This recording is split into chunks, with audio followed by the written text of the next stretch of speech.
Buenas, soy Juan Pablo Marigal del grupo 01 de estática y a mí me corresponde el ejercicio número 9, el cual dice así: un tramo rígido de tubería ABF en forma de L se le aplican dos fuerzas de 24 libras, tal como se observa en la imagen.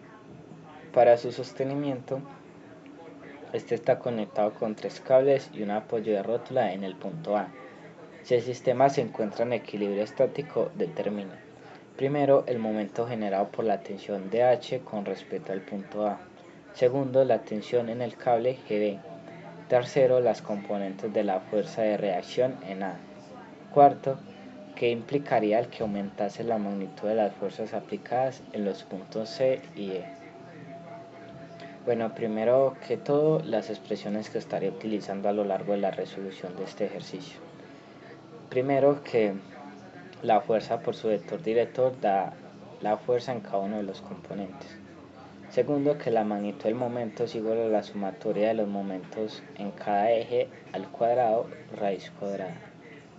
Tercero, que la resultante en cada eje es igual a la sumatoria de las fuerzas que hay en ese eje. Cuarto, el producto cruz para hallar el momento. Quinto, que la sumatoria de fuerzas en cada uno de los ejes tiene que ser igual a 0. Y asimismo que la sumatoria de momentos en cada eje tiene que ser igual a 0.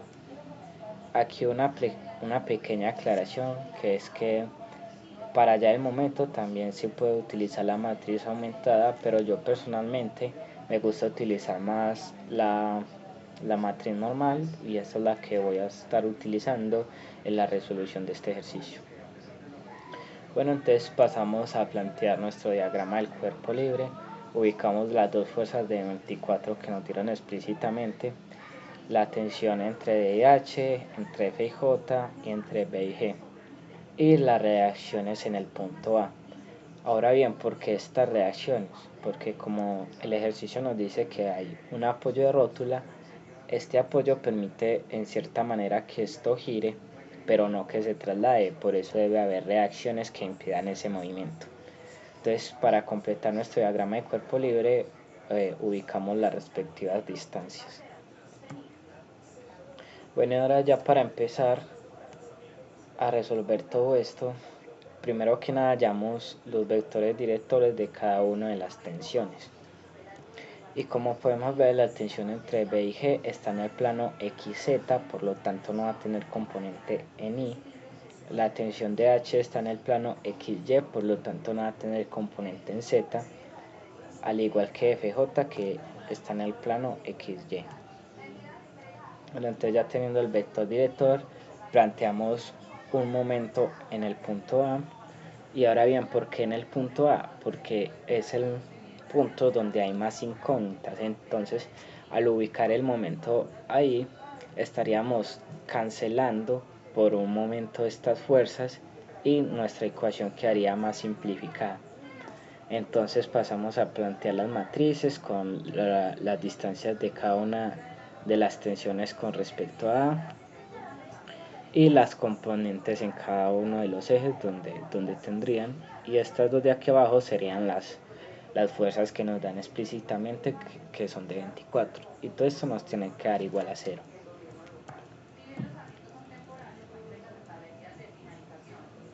Bueno, entonces aquí tenemos los resultados. Como vemos, están todos revueltos, pero ya pasaremos a organizarlos.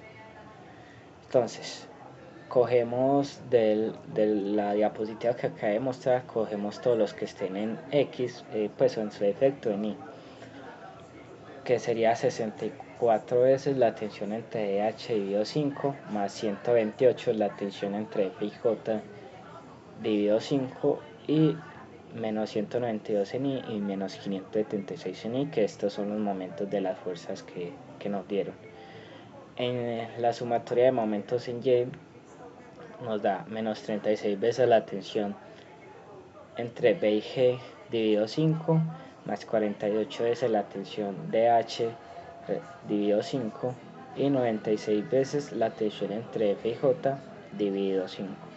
Por último, la sumatoria de momentos de Z nos da 48 veces la tensión entre DH dividido 5, más 48 veces la tensión entre F y J dividido 5, y los resultados de la fuerza que nos dan explícitamente. Obviamente pues todos estos momentos respecto al punto A. Y ya teniendo estas ecuaciones planteadas, podemos proceder a despejarlas para así hallar las diferentes tensiones. De la sumatoria de momentos en Z podemos despejar la tensión entre F y J para dejarla en términos de la tensión entre D y H, y esto para reemplazarla en otra ecuación para así hallar esa tensión. También podríamos despejar TH y dejarla en términos de la tensión entre F y J, pero yo la decidí hacer con la tensión que hay entre F y J. Entonces, operando toda esta ecuación de momentos en Z, finalmente hallamos que la tensión entre F y J es igual a 60 menos la tensión entre D y H. Entonces esto lo podemos reemplazar en la sumatoria de momentos en X, porque como vemos aquí solo hay TDH y TFJ, pero TFJ está en términos de TDH, por lo tanto nos permitirá operar. Entonces despejamos, este pasaría a multiplicar, este dividir, y al resolver todo eso finalmente hallamos que la tensión entre DH es igual a 60 libras. Entonces reemplazamos esto acá y finalmente hallamos que la tensión entre F y J es igual a 0. Y ya teniendo estos dos resultados podemos reemplazar aquí en la sumatoria de momentos en Y para hallar la tensión que hay entre B y G. Entonces reemplazando esto y despejando hallamos que la tensión entre B y G es igual a 80 libras. Ahora bien, el primer numeral nos preguntaba que cuál era el momento generado por la tensión de H con respecto al punto A.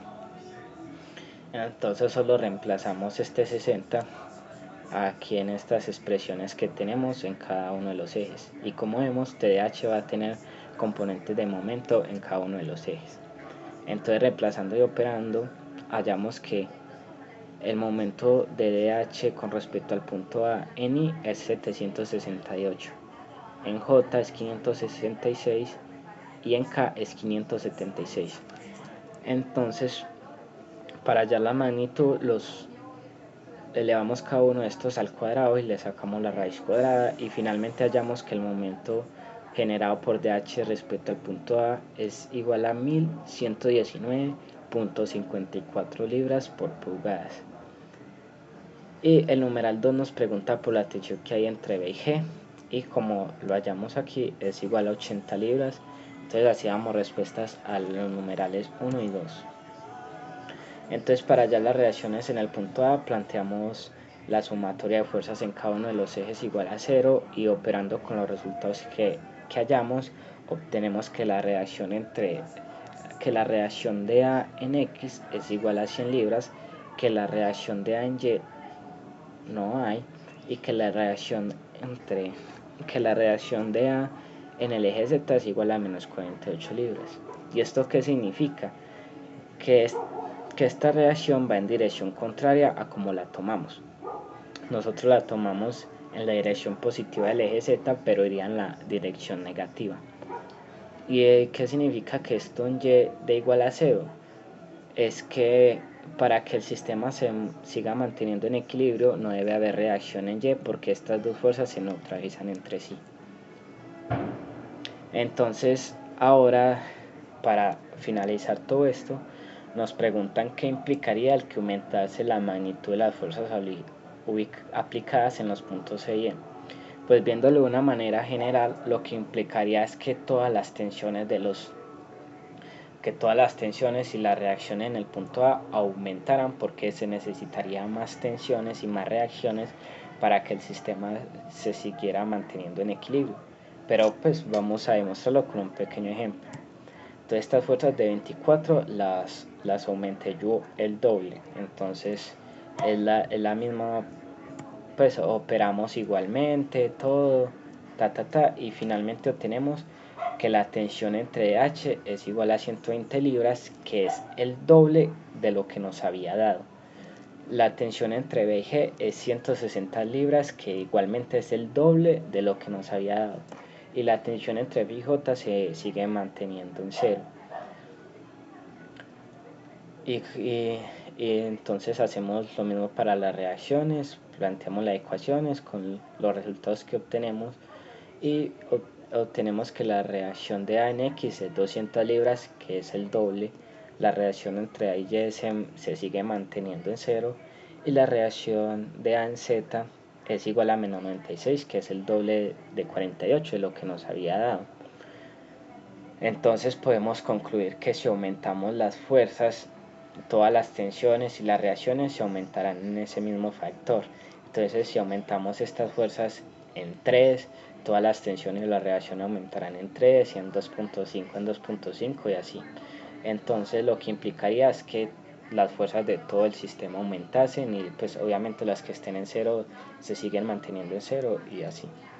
Entonces ya con esto finalmente respondemos todos los numerales de este ejercicio, y bueno, espero que me hayan entendido. Muchas gracias.